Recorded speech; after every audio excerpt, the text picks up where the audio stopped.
not lording it over her as a slave master. The whole drift of the New Testament is, I rescue you from slavery into family.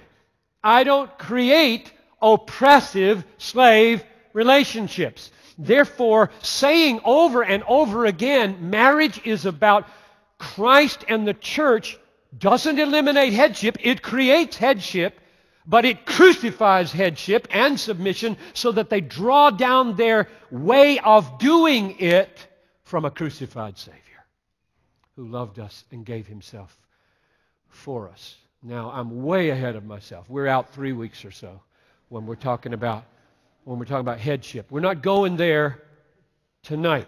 Where we're landing is on reason number 2. If you want to think about it, the first 2 messages were driven by reason number 1, lifting marriage up out of the sitcom, don't use a bad word, junk, so that it has a magnificent meaning, a magnificent goal. I know that we don't feel that way usually. I mean, just making meals and making a living and sweeping the floor and fixing the broken faucet, and how can this be what you say it is? Dream a dream. Ask for a miracle to happen. We must not settle for the world's vision of the humdrum meaning of marriage when the Bible holds up for us something so magnificent as to say, this mystery is profound. I take it to mean Christ and the church. Don't sweep that under the rug. Don't say it can't be lived. It can't have meaning. It can't really be fleshed out. Don't give up on that. So the first 2 messages were designed to try to say that. Now, reason number 2 for why Noel was right, you can't say this too often, is that it gives marriage a basis in grace. That's where we are in this service.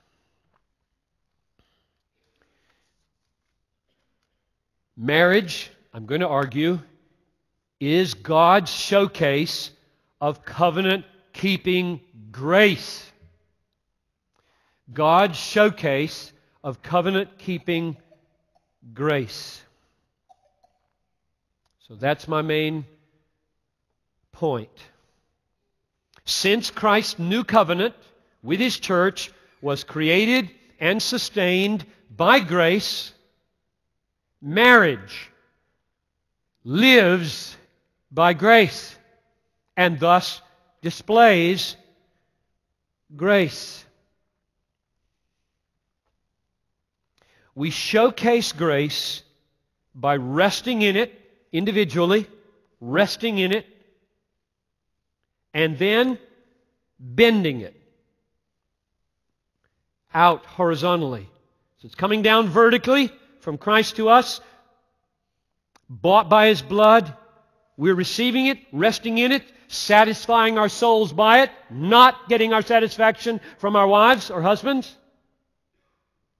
Then we are bending it outwards so that it flows through us to them in a horizontal experience of grace. In other words, in marriage you live hour by hour in glad dependence on God's forgiveness, God's justification, and the promise of future grace. Future 5 minutes out, future 5 years out, future 5,000 years out. And living hour by hour in glad dependence on God's forgiveness, God's justification, God's promise of future grace, we bend it outward toward our spouse, hour by hour, as an extension of God's forgiveness and God's justification and God's promised grace. That's today's point. Now, I am aware that all Christians, single, married, are called to do that. I know that. Jesus said very clearly, let your light so shine before men that they may see your good deeds, your horizontal deeds, and give glory to your Father in heaven. So this is not just marriage. I'm aware of that. All of life is meant to be lived by God's children to showcase God's glory and the glory of His grace in particular, married or single. However, marriage is designed, like many other things in the world, as a unique display of God's covenant grace. It's unlike all other human relationships. It's bound by covenant. It's as close as a relationship can be. There isn't anything closer. And it's for a lifetime.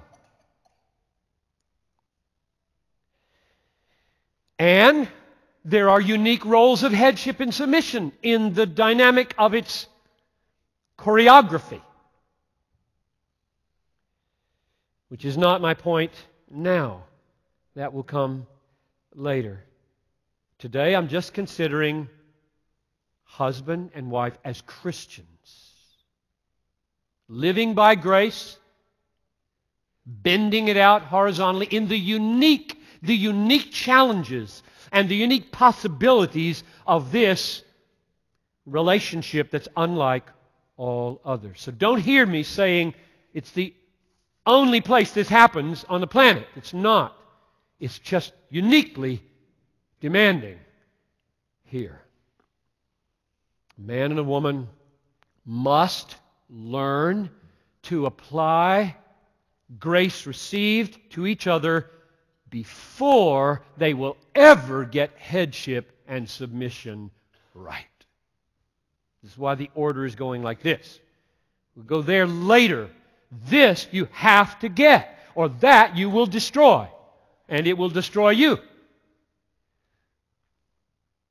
We as individuals before God live on His blood-bought grace and the mediation of His fellowship and the promise of His everlasting blessing. It satisfies our soul. If she dies, I stand. If she lives, I stand. If she leaves, I stand. I have a Savior. I have a treasure. I am whole without her. That's where we have to go first, or we will use each other terribly.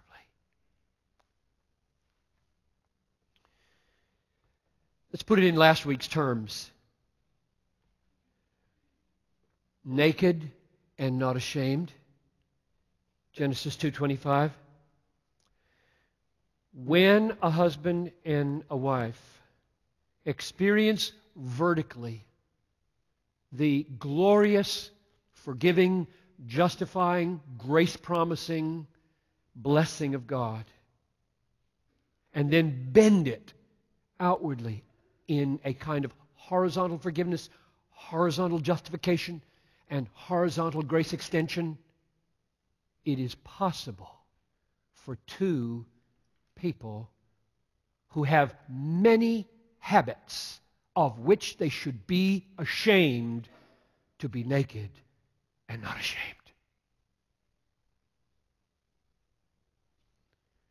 This is why the gospel is so crucial. There's not a perfect spouse on the planet. Every single one of us does things every day, or thinks things every day, or feels things every day, of which we should be ashamed. And it is possible that very night to be naked and not ashamed without being a hypocrite. Why? That's what this sermon is about. So, here we go. We're in Colossians. All that's introduction.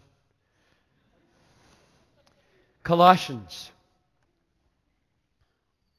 Let's begin with the wrath of God.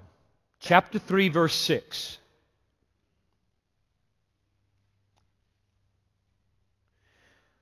On account of these, the wrath of God is coming